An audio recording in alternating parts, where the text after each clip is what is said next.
Hey everybody, I'm Ryan and welcome back to 113 Cycles. Today, we're going to be working on our little two-stroke generator again. We got a fuel leak to figure out and figure out why our voltage is jumping all over the place. So, I'm ready to work on it. Let's do it.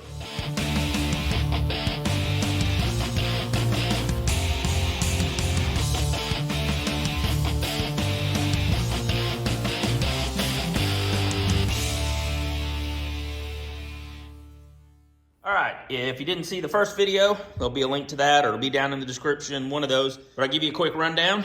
This generator was abandoned for about 10 years in a garage. I don't know how long it had been before it had ran before that. So the last time we took the carburetor off and cleaned it, got it all back on, got it running. Thought we were mostly done with it, came back out and fuel started pouring out in this area. So I think the fuel line was the wrong size. So now we've got the right size fuel line and some hose clamps, which you didn't have. Hopefully it was the hose and not this piece right here. You can see that corrosion from where that fuel leaked out of it, but that's what we're hoping it is. And so that can be a quick fix. When we were running the generator, I didn't do it on video, but I was checking the voltage and the voltage on it was just jumping all over the place. You know, hit it on a little plug here and the voltage jumped. We did light a light up with it and it worked fine, but when I checked the voltage, I wasn't real happy with it. So we're gonna get that fuel line on, and then once we diagnose whether that fuel's leaking or not, which should be pretty quick, then we'll come back and get it running and check that voltage. Show you what we got going on here. I got this gas shutoff valve. I don't need the shutoff valve itself, but it has the line in it that we need and hose clamps, and that was quick, easy enough for me to pick up because it's nearby the house. This hose is very stiff, as you can see. It doesn't. It was wrapped into a circle, which is fine, but I have a little bit of trouble getting it on this bottom, but I did get it on and get the hose clamp on, but it's a very tight fit compared to the other hose. What I do is I take my heat gun and I just heat it up. You can do this with a hair dryer, it's a little safer, but as long as you don't put too much heat in one spot with this and you don't hold it on there for too long, just warm it up a little bit to soften the rubber and it'll slide on easily enough. That's probably fine. So we just take, that's gonna go on easily. All right, now we got that there, that there. Let's move our clamp into place. There we go. Right. Move it that way so we can get it all the way up. There we go.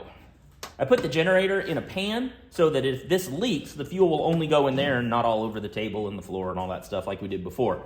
I'll be out here, so it's not a big deal. But the next thing we're gonna do is turn this fuel on and then we will wait and see if it leaks. So, we'll give it a little bit and come back. Well, crap. It's only been a few minutes and it's leaking. You can see we got fluid all along here, but I don't know where else. This hose is dry up here, but down here at the bottom, it is definitely wet. And that is a new line, so we know our line isn't leaking. I really think it's coming out of that nozzle. I bet that's a press fit in, and I bet it is just leaking out of there. That's what it looks like to me, or that hose is cracked further up on there. But given the fact that there's some rust on the side here, and there's a little rust on there, I really feel like that's where our leak is where that goes into the carburetor. So, well, that's definitely going to shut us down for today, because, well, we can figure out how to fix that. I know usually these things are pressed in, and you can pop them out and put the new ones in if you can find them, but a lot of times these carburetors are so cheap, there's really no reason to do that on some of these. So I'm going to look up the carburetor and then see about the parts and everything on it, and we'll go from there. All right, a little bit later, we had to wait for this to come in. We have the carburetor. It is on, nothing to it, just install it like we did the other one. Line everything up. I haven't adjusted this or anything. I just looked at it, made sure it was the same thing. It was like a $20 carburetor. I think I paid like 10 bucks for it, actually. Came with the gaskets, also came with a fuel line and a filter, which I don't think I'm planning on running. I don't see a reason to, honestly. But we've got that on. The next thing to do is try and get our fuel line on. There we go. That is much more snug than the last one was. Put a clip that way. Hopefully that'll reach the petcock, because this is what came with it, so I just figured I'd give it a try. since the other one didn't fit well. So let's get it all back together. The wire's hooked up. Probably should put the clamp on it. It might reach, but boy, it is going to be so tight. You guys can't see it, but it is going on. I think good on both ends now. Really appreciated how long the other hose was. Whew, that was fun. All right, next we put the screws back on the front cover, and we're gonna run it, and then we'll need to adjust it and see how it's going. And come back when it's all together.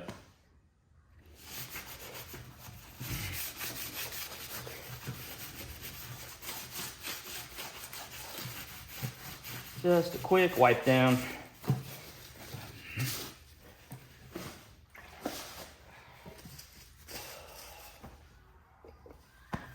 All right, we're outside here. We're going to turn, I don't remember which way that goes. We're going to turn our fuel on first, see if we have any leaks. So far, so good there. Okay. I honestly don't remember which way those wires went, so if I pull it a couple times, it doesn't start. I might have to swap the other way. I have an extension cord. I've got a fan and I've got some lights. First thing we're going to do is start it, see how it runs. I don't even know if I can adjust the carburetor from here. Probably not. Maybe. I don't know. But let's pull it and just see what happens. Pop that to there. That's stop. That looks like run. That's off. That's stop, that's on. Right, we got good gas in here.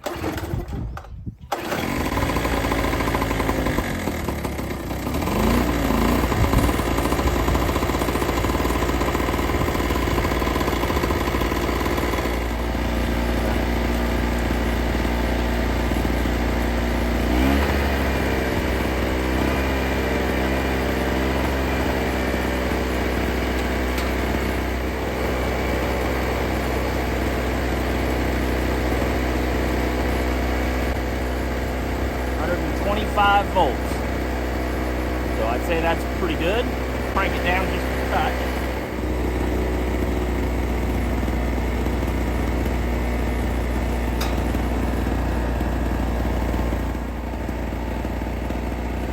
We're actually running about 110, bobbling around here, but that's pretty good. So let's plug something in. I have a brand new extension cord.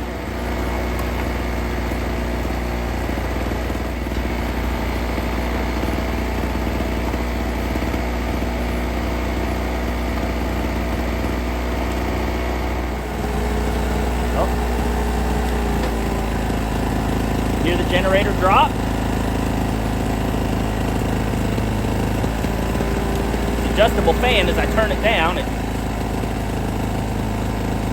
probably drawing more power than that thing's got. I don't have a watt rating on here, but it seems to be working good. We've got this old lamp that's over here. We're gonna try and plug it in.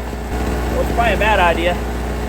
I mean, yeah, this came out of the same house the generator was in. Turn that off first.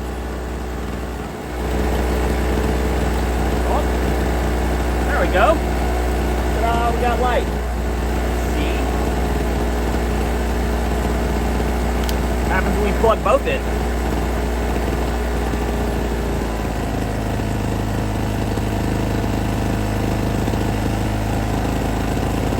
Still running.